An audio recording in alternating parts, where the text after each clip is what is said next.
Ya, kawan, kali ini saya akan menunjukkan suatu aplikasi untuk sekolah, ya, bisa dipakai untuk SD sampai SMA atau maupun untuk PAUD atau playgroup apapun ya, dalam hal untuk monitoring pembayaran SPP maupun untuk operasional serta tunggakan dari siswa masing-masing ya. Nah, yang pertama tentunya kalau kita sudah menggunakan suatu sistem, kita harus punya yang namanya database, kawan, ya. Jadi database itu ditulis di sini database. Katakan ini sekolah baru ya, misalkan, atau sekolah lama tentunya sudah punya database ya. Bisa kita urut dari kelas satu. Ini diacak aja sesuai dengan mereka pendaftaran awalnya ya. Apakah mau berdasarkan nomor induk, NIK, atau nama, nanti bebas ya. Bisa saya sesuaikan kalau memang ada yang membutuhkan aplikasi ini. Jadi ini misalkan, oh ini yang kelas satu yang pertama kali daftar namanya Lambang, yang kedua Siswoyo, gini ya. Ini terus sampai kelas 6. Ya, masalah nanti di perjalanannya ada tambahan untuk kelas 2 kelas 3 nggak apa-apa, ditambahkan aja di bawah. Ya, sementara kolom-kolom ini nanti bisa mengikuti ketentuannya bagaimana. Tapi yang jelas, 3 kolom ini yang harus ada, ya. Harus ada, kemudian tambahannya bisa di sini, teman-teman.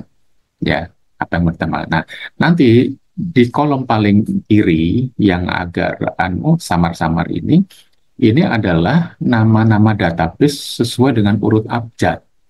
Ya. Oh, ada Ali dari anak kelas 2, kemudian ada juga Eko. Untuk kelasnya tentunya tidak bisa terkumpul ya. Ini hanya mengurutkan sesuai abjad dari nama-nama database yang ada. Ya, jadi kalau nama ini otomatis teman-teman, otomatis muncul. Jadi kalau di sini saya tambahkan katakan CCC, ya, maka dia akan muncul di sini. Nah, abjad C. Jadi kalau ini saya hapus, sehingga baris akhirnya sama di sini. Ya, kalau ini saya hapus, dia akan kembali otomatis baris akhirnya sama. CC-nya hilang, gitu ya. Nah, kemudian NIK ini tentunya nanti ngambil dari sini ya, sudah otomatis. Jadi yang samar-samarnya otomatis. Kemudian ada juga nih tunggaan. Nah, tunggaan ini itu nanti karena ini dalam bentuk Excel, bisa teman-teman ambilkan dari file kemarin, bulan kemarin ya, di sheet yang sama, tapi di kolom yang sebelah kanan ini.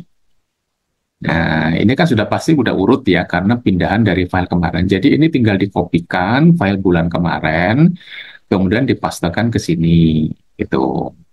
Atau kalau teman-teman pengen bikin linknya, maka di sini berikan sama dengan, ya, diklik di sini, di file yang baru, sama dengan, kita buka file bulan kemarin, kemudian kita enter di sini. Nah, enter langsung. Maka di sini akan muncul linknya. Nanti ada lambang $2, maka dolar yang kedua bisa teman-teman hapus, kemudian kopikan ke bawah. Tuh ya. Nah, kalau sudah muncul link, nanti ini bisa di copy paste spesial, di copy paste spesial, jadikan value gitu. Itu bisa, atau dibiarkan link aja bisa, terserah nanti teman-teman mau gimana ya. Intinya kolom G ini diambilkan dari file bulan kemarin dari kolom Q gitu ya. Nah, ini untuk database. Kalau database ini sudah diisi, teman-teman, ya, baik semua itu belum, maka kita sudah punya ini database untuk kelas 1. Saya berikan nama DB1, DB2, gini ya. Nah, ini database kelas 1. Ini. Dan ini sudah urut abjad. Gitu, teman-teman. Ya. Kemudian kalau ada tunggaan awal Juli, maka tunggaannya itu akan berwarna merah, teman-teman. Kalau dia tidak berwarna merah, berarti ada kelebihan bayar di sini ya. Jadi termasuk di sini. Nah, ini. Ya kalau ada tunggaan, dia ada min ini. Kalau dia tidak apa? Tidak tunggaan, maka dia bisa berwarna hitam. Ini mungkin saya bikin dulu ya supaya enak. Ini saya kopikan terus. Nah, misalnya sampai sini saya bikin. Oh, kalau dia nunggak ya berarti red. Oke. Nah, jadi teman-teman enak bacanya. Nah, ini ya. Kalau dia nunggak berarti dia berwarna merah. Kalau berwarna hitam berarti dia ada lebih bayar, gitu ya. Nah, ini nanti dari database masing-masing. Ini kelas 2 sudah muncul, teman-teman. dengan urut abjad sampai kelas 6. Kita sudah punya itu ya, dengan segala informasi. Ini ada tunggaan di awal bulan. Nah, untuk bulan tentunya teman-teman nanti milih dari sheet transaksi kapan di sini ya. Nah, karena kita kan kerjanya ada di sini ya nantinya ya.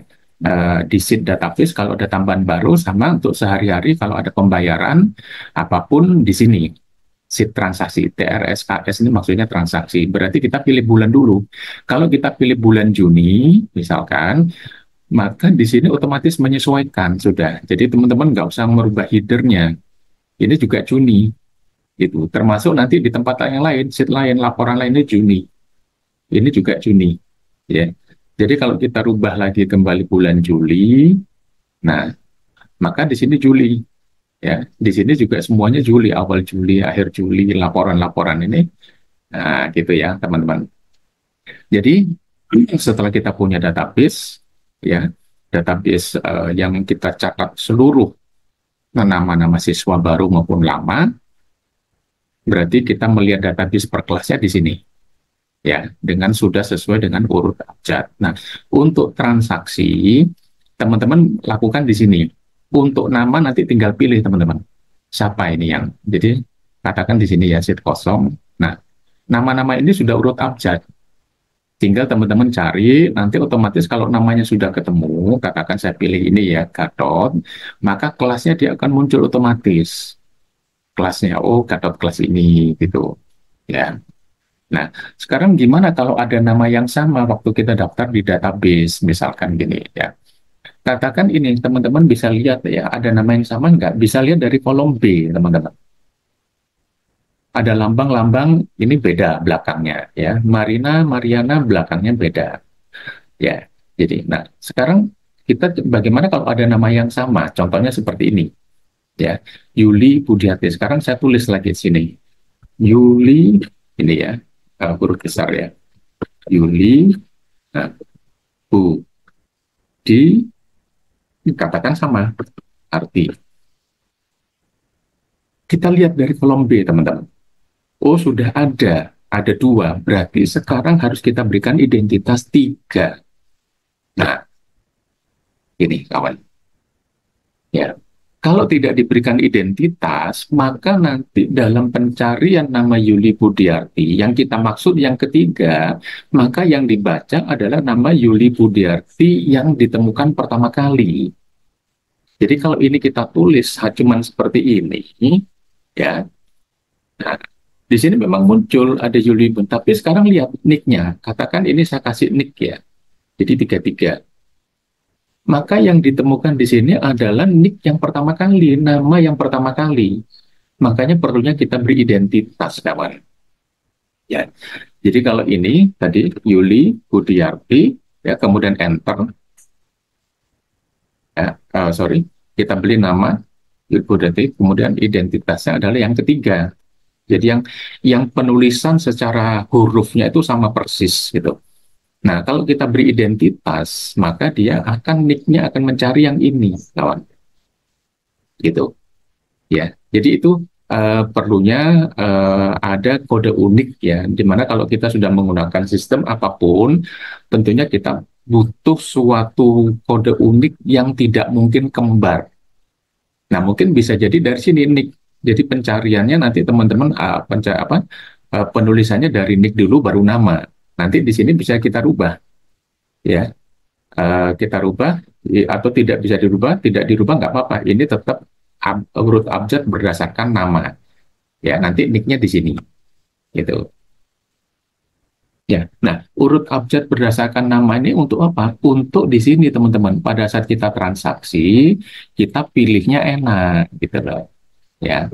Atau kalau misalkan ada yang butuh, kemudian enggak saya lebih enak pakai nick, ya nanti enggak apa-apa. Database ini saya bikin urut berdasarkan nick, sehingga pada saat transaksi yang dimasukkan, yang dicari dulu adalah nicknya di sini, bukan nama, gitu ya. Otomatis nanti kalau ini nick, maka namanya muncul otomatis, kelasnya juga bisa muncul otomatis. Nah, kemudian pilihannya apa transaksi sekarang? Di sini ada pilihan ya. Pilihannya seperti ini teman-teman. Nah, isi bayar tunai, bayar via bank, SPP tunai mungkin ada yang bayar melalui bank ditransfer ya, kemudian bisa jadi kita terima tunai atau terima via bank atau bayar uang ujian gini ya. Nah ini tergantung, ini masih versi saya, tapi nanti bisa disesuaikan dengan kebutuhan teman-teman ya. Jadi ini. Kemudian kalau SPP tunai tentunya ini nggak perlu ya. Sepanjang berkaitan dengan nama siswa maka nama siswanya harus kita isi teman-teman. Ya, nama kelasnya ini otomatis ini sudah ada tulisannya, otomatis ini pilih nama, jenisnya transaksi juga pilih ya. Kemudian kalau untuk pembayaran SPP seperti ini atau uang ujian ini tinggal ditulis saja. Nah, ya pilih untuk apa uang ujian. Kalau SPP kosongnya aja seperti ini. Jadi SPP tinggal dipilih di sini jenisnya langsung nilai uangnya ini uang masuk. Ya, saya tidak menggunakan istilah debit kredit karena bisa jadi mungkin ini di admin yang mengerjakan bukan background akuntansi, jadi saya berikan ini uang masuk taruh di sini, uang keluar taruh di sini. Dan di sini adalah saldo kas. Nah, saldo kas ini sepanjang dia transaksinya tunai, maka saldonya akan berubah, kawan. Ya, ini tunai. Ada 340, berarti dia bertambah menjadi 390. Tapi pada saat pilihan di sini via bank, maka saldonya tidak bergerak. Ya, karena uangnya kan tidak diterima tunai, tapi masuk bank. Biarpun di sini diinput, ya tetap harus diinput di sini. Maka saldo kasnya tidak bergerak, teman. Ya, baru ada tunai lagi, dia bergerak. Jadi sepanjang dia transaksi melalui bank, contohnya ini ya. Nah, ini melalui bank semua, maka saldo kasnya tidak bergerak ini. Tetap gitu. Ya. Jadi transaksi ini bisa digunakan untuk pembayaran SPP atau operasional ini sekolah. Oh, sekarang waktunya apa? Katakan bayar tunai untuk perbaikan gedung. Ya. Nah, bayar tunai untuk apa? Ini klasifikasi posnya apa gitu. Dipilih dulu teman-teman ya. Nah, untuk nama-nama posnya ini nanti bisa disesuaikan dengan kebutuhan dari tempat teman-teman semua. Ini kebetulan versi saya aja. Saya bikin seperti ini. Pendapatan tuh dari SPP tunai, dari SPP via bank. Mungkin juga ada pendapatan lain-lain seperti biasanya kalau mau ujian kan ada bayar lagi ya. Kemudian ada donasi, ada donatur, donasi dari donatur tetap atau yang lainnya. Kemudian biaya operasionalnya apa. Nah, ini nanti dipilih di sini waktu transaksi. Oh, bayar tunai. Klasifikasinya apa kita bayar ini? Untuk biaya apa? Nah, baru di sini keterangannya. Oh, perbaikan kenapa? Oh, ganti plafon. Katakan, berapa nilainya? 600. Sepanjang tunai, maka kasnya bergerak. Kemudian bayar via bank untuk apa? Kita pilih. Pilihannya, oh untuk gaji. Nah, keterangannya bulan apa? Oh, katakan bulan Juli, gitu ya. Karena ini tanggal lahir misalkan. Nah, karena dibayar via bank, maka saldo kasnya tidak bergerak di sini. Ya, jadi ini digunakan untuk transaksi-transaksi penerimaan uang ataupun pembayaran. Kalau terima di sini uang masuk, kalau kita bayar-bayar tunai di sini uang keluar. Ya, sudah ada keterangannya nih, input atau pilih gitu teman-teman. Ya. Nah, kemudian terkait dengan nama siswa, ya kita bisa gini. Kita ingin tahu nih, sekarang dari kelas 4 misalkan. Nah, ada nggak yang sudah bayar kelas 4? Ini semua kita ambil dari transaksi ini, teman-teman. Makanya di sini perlu ada kelas, ada nama gitu ya. Ya, ini sekarang kita cari siswa berdasarkan kelas. Kelas 4. Kebetulan di sini database-nya nggak banyak ya, teman-teman. Saya cuma simulasi aja dari database di sini, ya. Yang kelas 4 ini hanya ada berapa orang? 17, 22, 5, 6. Ya. 6 orang, nah, 6 orang. Dan ini sudah urut abjad. Dia tidak punya tunggaan dari database-nya. Di sini tidak ada tunggaan, ini kosong nih. Ya, kolom ini kolom tunggaan. Nah, nggak ada tunggaan.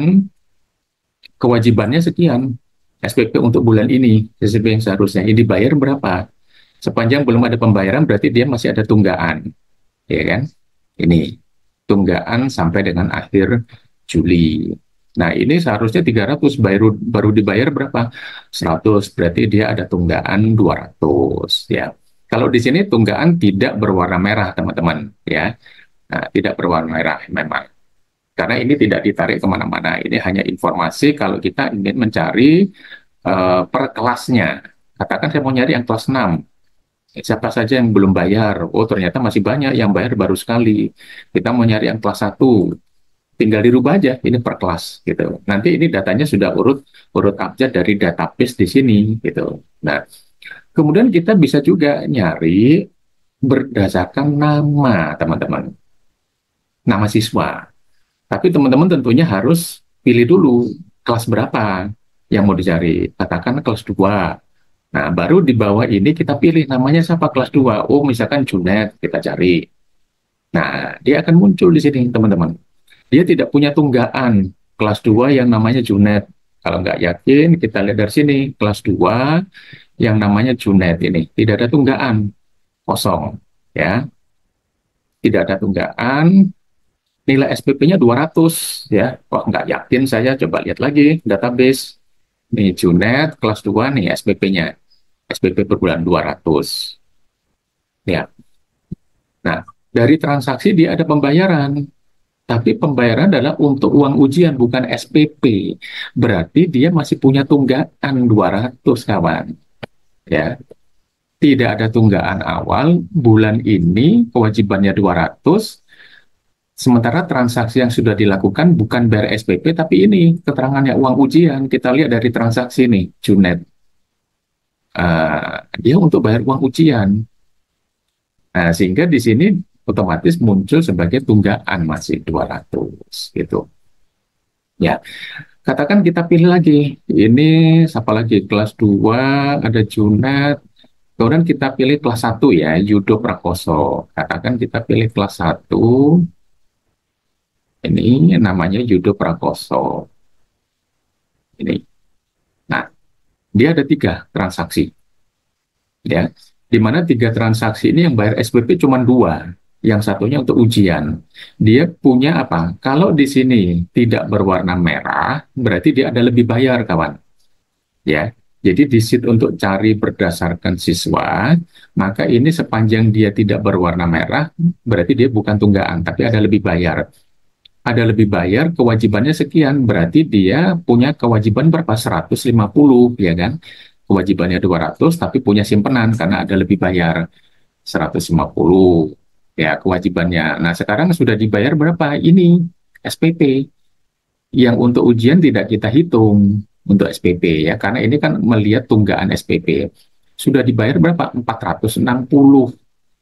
Ya, kewajibannya 150, berarti dia ada lebih bayar lagi 310, kawan.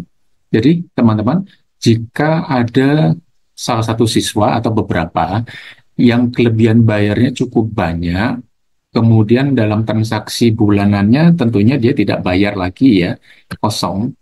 Nah, seperti maka dia akan langsung terhitung, teman-teman. Ya, akan terhitung dengan sendirinya. Katakan dia punya kelebihan 500, misalkan seperti ini. Sehingga nanti pada saat masuk bulan depan, maka di database ini kan ini menjadi 300 nama siswa tersebut. Sehingga pada saat kita nyari berdasarkan siswa, dia akan menghitung terus sampai dia menjadi 0 gitu. Ya, jadi tidak perlu ini lunas sampai bulan apa, nggak perlu gitu teman-teman. Ini otomatis akan terhitung gitu. Ya, jadi itu. Kemudian karena tadi saya membuat ya semacam laporan laba rugi, berarti di sini teman-teman punya laporan juga, laporan laba rugi teman-teman. Ya, untuk nama periodenya ini sudah otomatis ya. Dari transaksi teman-teman pilih, nanti ini otomatis. Nah, sehingga di sini adalah transaksi-transaksi yang banyak terkait dengan uang tunai khususnya untuk pembayaran ini biaya ya. Ya, biaya kecil ini kan tadi biaya gaji melalui bank dia juga muncul di sini. Ya. Nah, jadi kita pendapatan SPP yang melalui kas berapa, yang melalui bank berapa, yang bayar ujian berapa.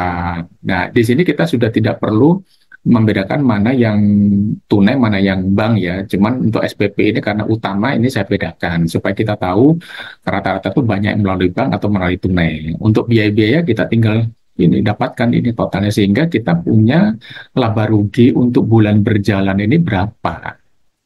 Kalau dia rugi berwarna merah, kalau dia tidak rugi dia akan berwarna hitam. Nah, tentunya di sini nanti kita kopikan dari file bulan kemarin kolom ini, teman-teman. Nah, ya. Jadi sama seperti yang di database tunggang tadi. Jadi kalau ini bulan Juli, berarti ini awal Juli atau akhir Juni, terserah ini mau dirubah apa bisa. Permintaan teman-teman misalkan, untuk tulis saja akhir Juni, nanti ini formulanya bisa saya rubah. Gitu, ya, menjadi akhir Juni. Gitu. Kalau masuk Agustus, otomatis di sini menjadi akhir Juli. Bisa gitu. Nah, angkanya sekali lagi nanti dikopikan dari file kemarin, sheet yang sama, tapi kopikan ini dari kolom E.